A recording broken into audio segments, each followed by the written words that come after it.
and welcome back to the channel. I drew this kookaburra for the subscribers to the art membership recently. I found a beautiful photograph over on Pixabay. The photograph actually includes the full body of the kookaburra, but I completely fell in love with the eye, so I wanted to concentrate on drawing the head and the neck of the bird so that I could draw it large enough to get the beautiful reflections and the colours of the eye into the drawing. The colours in the feathers are so delicate that I knew that I would be building the drawing up using lots of light glazes blended together to create the seamless transitions between the areas and the soft feather texture. I wanted to keep the whole portrait soft and I didn't want to overwhelm the drawing with lots of detail. So I wanted to concentrate on the shapes and the suggestion of the feathers rather than drawing lots of strong patterns. I used Faber-Castell polychromos and Caran d'Ache luminance pencils to achieve this blended finish to the project. I used Fabriano Artistico to draw on. The paper comes in both 300 GSM and 640 GSM, and I use the 300 GSM for this particular drawing. The complete tutorial is over in the art membership on my website now, and I'll leave a link to that in the description. But in this video, I'll show you some of the techniques used. So let's take a closer look at the process. So as always, I'm starting with the eye. The eye will be the focus of this drawing, and I want to capture the realism in the bird from the outset. So starting with the eye helps with that. So I start with a sharp dark sepia pencil from the Polychromos range. I usually use Polychromos pencils for the eyes as they keep a very sharp point so that I can get some really crisp details into the eye area. Polychromos are also transparent pencils, so you can get a lovely glossiness to the eye, and that helps to bring life to the project early on. Once I've outlined the eye, I'll start to add the colours into the iris area. I use a light pink colour as a base layer and then bring in a burnt ochre from the Polychromos to add a glaze of that orange colour. I'm trying to achieve a seamless blend of colours in this area, so I use very light pressure, adding lots of light glazes of colour, which I can easily blend together later on. The top of the eye is much darker, and I'm using a dark brown to work straight into the pupil area of the eye. Here I'm using the burnt umber. I'm using circular strokes to get a smooth, even coverage. And then I darken down the area with the dark sepia pencils, blocking in those shapes and preserving the highlights in the eye. Continuing with the seamless blending, I use a burnt sienna to blend the top and the bottom of the eye together. It's so much easier to blend if I've used the really light pressure that I was just talking about, as it means that the pencil is sat on the very tip of the tooth of the paper, and I can push that pigment around easily with subsequent layers. I want to bring a little bit of depth to the bottom of the eye to create the eyeball shape. I also want to make sure that I keep a soft edge on the pupil and preserve the lighter pink area towards the bottom of the iris. This all helps to create a realistic looking eye. I bring the black pencil in to darken the top and the very bottom of the eye area. I want the transitions in the eye to be soft, and I want them to seamlessly blend from one colour to the next. Adding the burnt umber over the black and dragging the black into the lighter colour of the iris helps with this transition. Highlights in the eye are rarely, if ever, white, and this eye is no exception. I use a blue and a pink to add a very light touch of colour in the highlight, and then I blend that with a white Polychromos pencil. I use a darker pencil to tidy the edges of the highlight, and I also refine and shape the highlight to make sure that it follows the curve of the eye. Once I'm happy with the eye, I start to work away from the eye area, plotting in the small delicate feathers. An eyeball on the paper alone often looks a little bit strange, but bringing in feathers around the eye now will start to give the eyeball some context and will start to make it look more natural and more realistic. I'm using a dark sepia pencil to add a few details, tinting the areas with an earthy peach colour by mixing burnt ochre and beige red from the Polychromos range. The feather detail here is quite fine, so I'm making sure that I use a sharp pencil. I'm blending with a grey pencil to desaturate the brown of the feathers a little bit so that the colours don't become too strong in this area. I can always go back in with the brown and top the colour up in areas afterwards. There's a dark section on the left of the eye and also working around under that eye. And I'm using Payne's Grey and scribble colouring strokes to bring a darker colour into that area. I also bring a little bit of red violet into the area too, under the Payne's Grey, to create a lovely black cherry colour.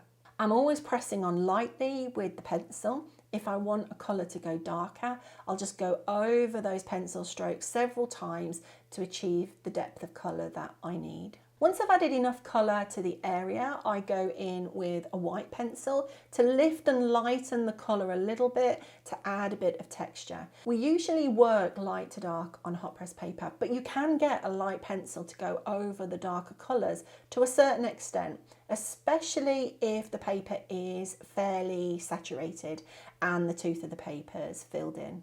As well as using the white pencil to add a few fine feathers, I can add a few of the stronger feathers in with the Tombow Mono Zero eraser too. Once I've added the smaller feathers around the eye, I start to think about the rest of the head, working from light to dark again. I add a base layer with a light grey pencil. I'm using Warm Grey 1. I remove the graphite pencil lines as I go, particularly on the edge of the drawing, as the area here will be really quite light, and those graphite pencil lines will show through the layers of coloured pencil and I won't get the realistic look that I'm aiming for.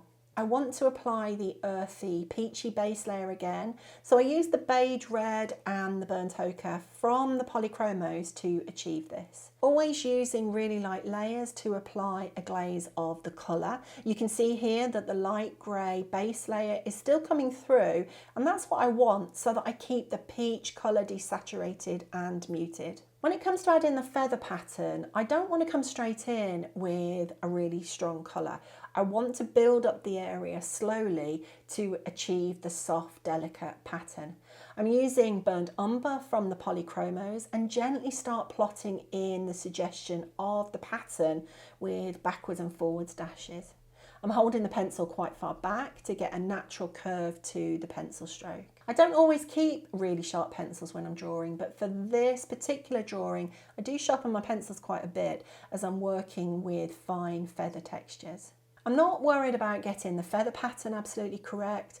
I am constantly looking at the reference photograph, but I'm using it as a guide to add the suggestion of the pattern rather than trying to get every little bit of detail into the head.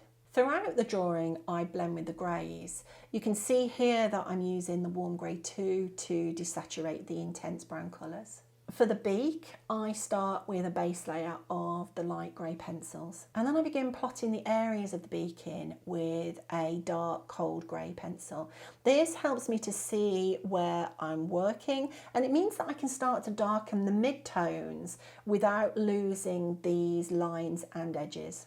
I'm starting to build up the mid-tones using the burnt ochre first. I'll be looking at the reference photograph and looking for the areas that are orange-brown in colour. I'm making sure that I build up the colours with light pressure, as this will make it easier to blend when we get to that blending stage. I can't see any direction as such in this beak, so I'm using circular strokes and scribble strokes to build up the texture.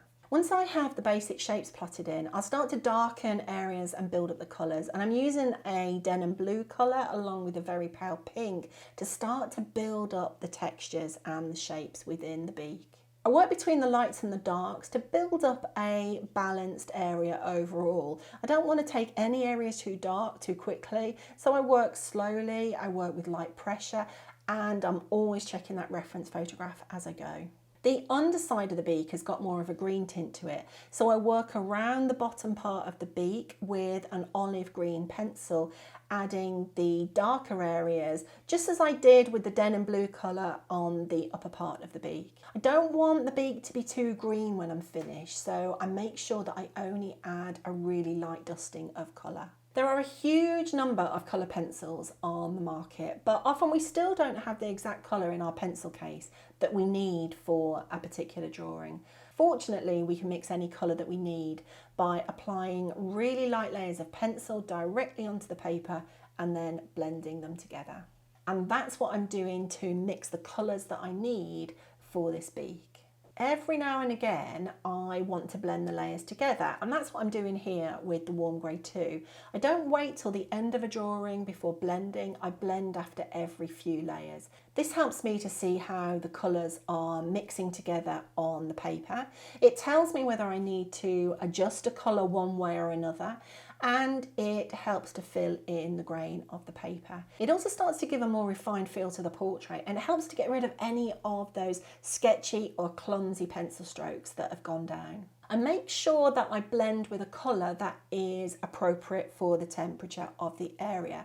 So for instance, I'm using a warm grey to blend the bottom part of the beak where there are those greens and pinks and browns, and a cold grey to blend the top part of the beak where I've added blues. Once blended, it's a case of repeating that process again now, as many times as is needed to build the depth and saturation of colour in the beak. I go back to working between the light and the dark areas, building the depth and building the dimension. It does take a bit of time, but I've just got to trust the process and know that with every layer, the tooth of the paper gets filled in a little bit more and the area becomes more refined. Once I'm happy with the overall look of the beak, I start to think about some of the really dark values and start to add those in with the dark sepia to pick out the little shadows here and there and to add some of the texture. I'm not worried if I can still see the texture of the paper showing through at this stage. The texture of the paper is good, as it means that I can get more layers of pencil down onto the paper to mix the colours that I need. I don't think about the tooth or the grain of the paper until I've finished adding all of the pencil layers needed for the drawing. Quite often the tooth of that paper will get filled in as the drawing develops, but if it hasn't, I can always use an opaque pencil like a luminance pencil at the end to get rid of the last bits of graininess. Once I'm happy with the beak, I add a last little bit of fine texture with the manual pen cutter. If you don't have one of those, then a craft knife would also work too. And then I soften the marks with a white polychromos pencil. And I absolutely love the white polychromos pencil. I find it really useful and I use it in just about every drawing. It's a transparent pencil. It's great as a blender pencil when you want to lighten at the same time. And I just use small circular strokes here to blend the marks made, make them look like they're actually part of the beak rather than erased marks sat on top of the surface. Working on the back of the head, and as before, I start with those really light base layers again. I want to keep the pattern and the whole feel of this portrait really delicate. I go back in with those light glazes to add a dusting of colour into the area, but I want to make sure that that base layer shows through. I start to plot the feather pattern in with a neutral coloured pencil, and the nugget from Polychromos works really well to plot the pattern in. Even though I'm only adding a suggestion of the feather pattern, it's important that it does follow the shape of the head and curves in the right direction and at the right angle so that the pattern on the bird looks realistic. I want to keep the pattern quite desaturated, so again I'm blending with the grey to tone the colour down a little bit. I can always go back in with the darker browns afterwards to top up the colour in areas that I need to. Towards the back of the head, there's an orange-brown earthy colour. I'm using the burnt ochre, but this time I'm adding a little bit of green in there to neutralise the orange and tip it towards a brown colour. The feather structure in this lighter area is created using a cold grey pencil to just pick out the darker bits between the feathers. I'm not actually drawing the lighter feathers in, but rather drawing in the darker bits between the feathers, i.e. the negative bits, which in turn create the lighter parts of the feather. Once I've got my layers down, I'm blending again and filling in any last bits of grain with the white pencil. I don't want to press too hard. I'm not trying to crush the tooth of the paper. I'm just gently blending those colours together. The body of the bird is quite a large area, and I want to make sure that the feather texture stays soft and subtle. I'm applying a base of warm grey 1 from the Polychromos again, and then I start to gently plot the feather direction and the structure in. I'm using the reference photograph as a guide, but I'm only suggesting the pattern. I'm not trying to get everything in the correct place. I want the portrait to look realistic at the end, so I need the feathers to go in the right direction. But if the pattern isn't absolutely correct, I'm not worried, it's not going to matter. Exactly as I've done before, I'm using the warm grey to desaturate the brown colour that I used to plot in the feathers. And I build up the depth of feather a little bit more using this warm grey. This is warm grey 2 from the Polychromos. I want to keep the pencil strokes light. I don't want to see those pencil strokes in the final portrait. I will be blending these pencil strokes towards the end, so I need to make sure that I use the light pressure that I've already talked about and add a really gentle application of the colour here and there. There isn't much going into this area, but I still do use several layers of pencil so that I can keep a nice smooth coverage, applying lots of light glazes. I use the nugget and the warm grey from the Polychromos to keep the feather pattern quite delicate and desaturated. There are areas that do need to be darkened down, and I use the dark sepia to add some depth and some volume and to just top up any final bits of pattern that I need to make darker. And there we are. Here's the finished drawing of the kookaburra. It took about 8 hours to complete, which I don't think is that long considering the size.